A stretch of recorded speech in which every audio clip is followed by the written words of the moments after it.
Hello.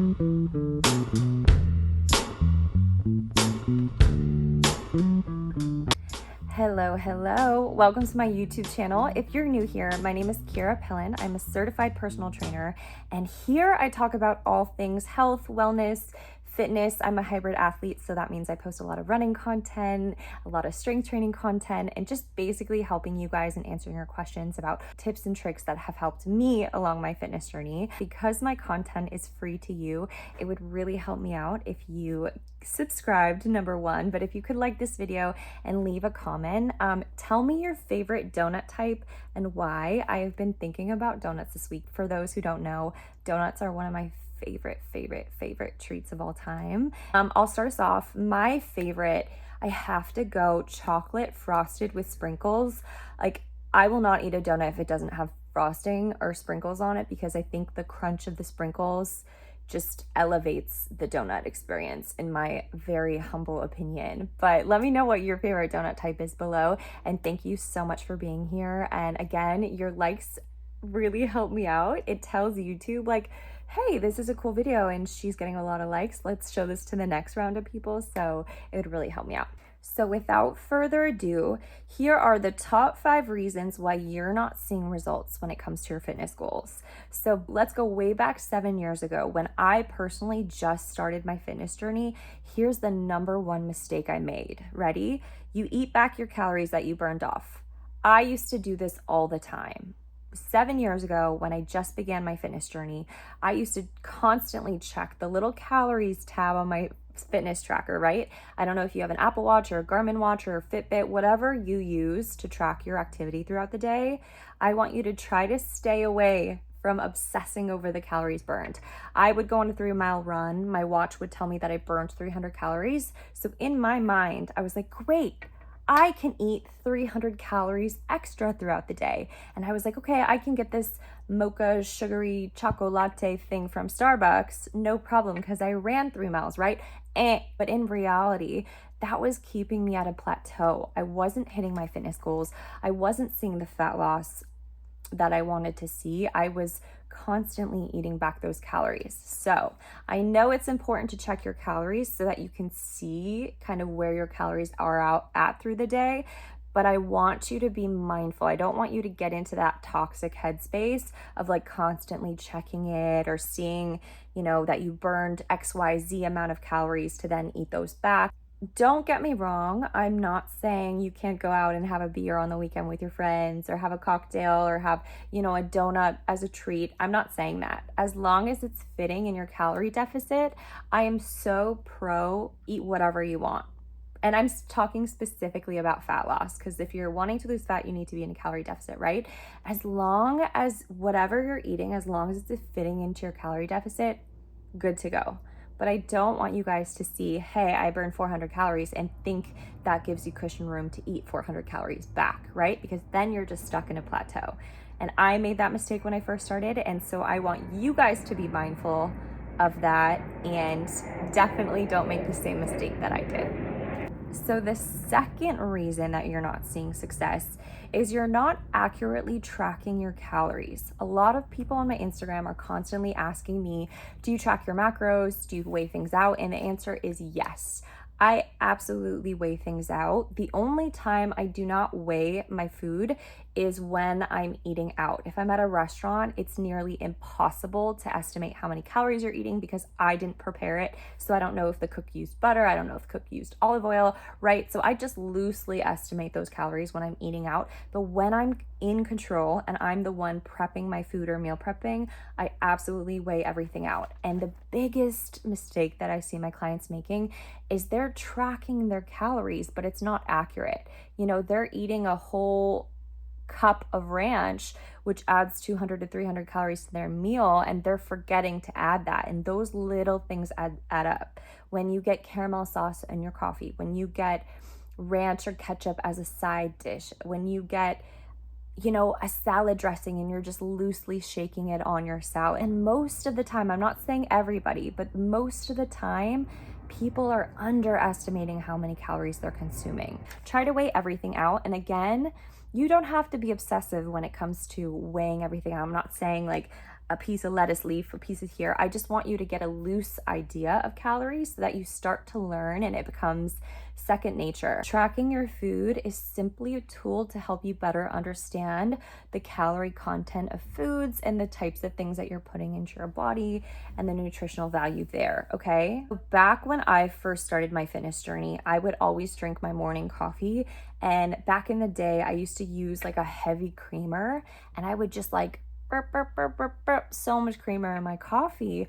And I didn't even track it. I was like, oh, there's probably very, very little calories in creamer or even milk. But lo and behold, it's like 25 calories per tablespoon. And I'm putting like 3 tablespoons in my coffee. That's adding up to 100 calories. And if you think about it, to put this into perspective, even an extra 100 calories per day, 7 days a week, is 700 calories a week. That's a big chunk of change, right? That extra cup of coffee that you're drinking a day or that extra cookie that you're eating at night, it really adds up throughout the long term. So just be mindful of those extra calories and try to get into the habit of accurately measuring or tracking everything that you're eating. Okay. Number 3, and this is more so a big mistake that I made. So you're going way too hard and then you're burning out. I used to do this back when I started my fitness journey. I would literally spend like an hour and a half in the gym. I would work out so hard.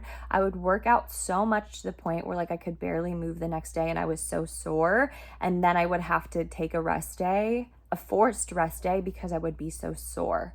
I did not need to spend an hour and a half in the gym. It was just wasting my time. And more importantly, I was going way too hard to the point where I would start to burn out and I started to hate the gym and I started to get so sore and I started having to take forced rest days. So just remember that we're looking for consistency and sustainable progress, which just means sometimes even little steps will take you farther than going as fast as you can and then burning out and having to take 10 steps back. So that phrase that's always like, it's a marathon, not a sprint. It's so true. Remember, 20 to 30 minutes of an effective workout is a lot better than hitting it hard for a week and taking 3 weeks off, right?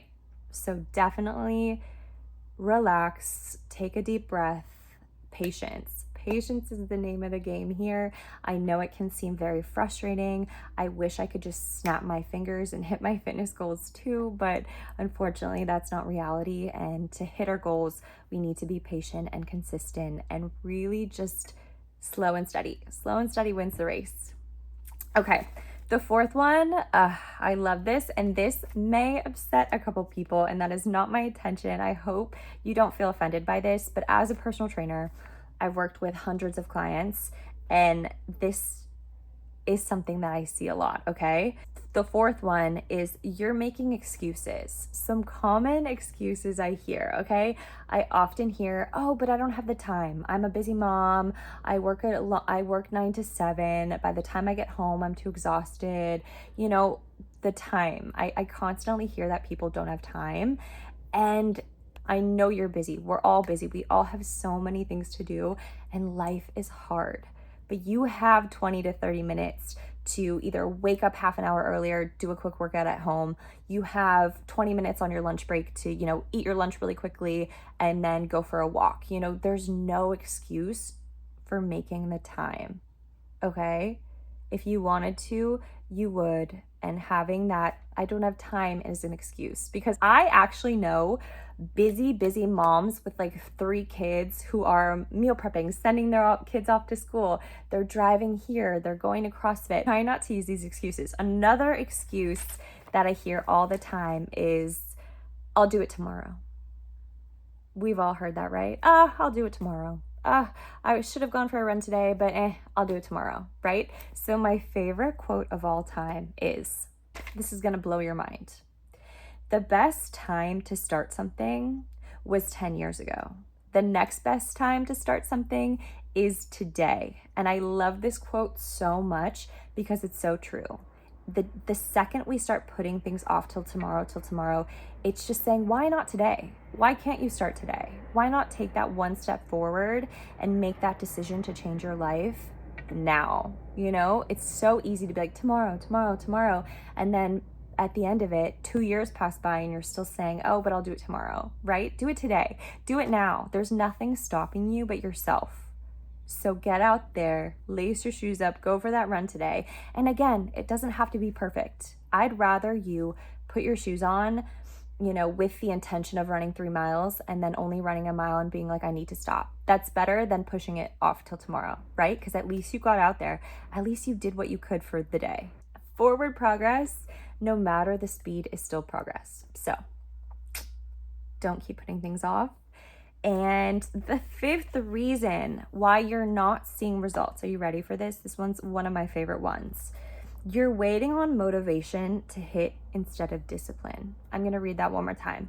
You're waiting on motivation to hit instead of discipline. If I waited on motivation to hit me every single time before I did something, I would never do anything at all. I'm very, very rarely motivated by something. Like, I'm not kidding. I feel motivated maybe one day a month, you know, and that's probably after watching like Mel Robbins or David Goggins, or, you know, seeing one of my friends do something really cool. But those moments of motivation are very few and far between. Instead, I want you guys to focus on discipline. I want you to focus on doing what you need to do before you're even motivated. Rely on your discipline to build your habit and carry you to your goals, because motivation is just so fleeting and it's so rare. We need to rely on our discipline. That means lacing on your shoes, meal prepping even though you're tired when you get home from work, you know, putting on your shoes even though you look outside and see that it's starting to rain and doing it anyways. Like, discipline. We are totally capable of doing really hard things, right? The only thing stopping us from doing those hard things is ourselves. It's like getting past that point of like that little voice in your mind that's like, you can't do something, I don't feel like doing it, I don't want to do it. It's like we have to hone our discipline to shut that voice out. And the more that you do hard things, the more that you realize, wait, whoa, I can do this. I'm actually capable of doing hard things. And in fact, I enjoy them. It makes me feel good to go out there and do something that I thought I would never do, right? It feels good to realize how capable and strong our bodies are. So again, stop waiting on motivation and really wait and build on your discipline. So that is all I have for you guys today. I have a lot more. Let me know if you want a part 2, but these are my top 5 reasons that you're not seeing results. And the good news is, guys, the good news is these things can easily be overcome. They can easily be overcome. We just have to train our brains to start and build new, positive, sustainable habits for the long term instead of the short term. As we age, our bone density starts to decrease. We start to get a little less flexible. We start to get a little less mobile. You know, if we want to focus on longevity and being healthy as we age, strength training, you know, eating healthy, eating nutrient dense diets, these are all things that are going to make it worthwhile for us when we age and for us to be healthy and still moving. I don't know about you guys, but I want to be 90 years old and walking around getting my steps in even when I'm 90, right? I always love to tell people, use it or lose it. The second we stop moving our bodies, we open up the door for, you know, our mental health to plummet, or we open up the door for injuries. It's very, very important that we continue to move our body, to make really healthy decisions, and to focus on being healthy from a longevity standpoint. Okay, I'm digressing now, but you guys know what I mean. I'm so happy you found my channel. I really hope you guys like the content I'm putting out. I hope you're, you know, feeling a little bit more inspired and motivated. I know motivation's a little fleeting, but you know what I mean. I want you guys to really start to put yourselves first, take care of these amazing bodies that do so much for us. And with that said, thank you so much for watching. Please like and subscribe. I'm never going to stop telling you to like and subscribe. It would really help me out. I will see you guys in the next video. Oh, and I hope you have a wonderful, amazing day.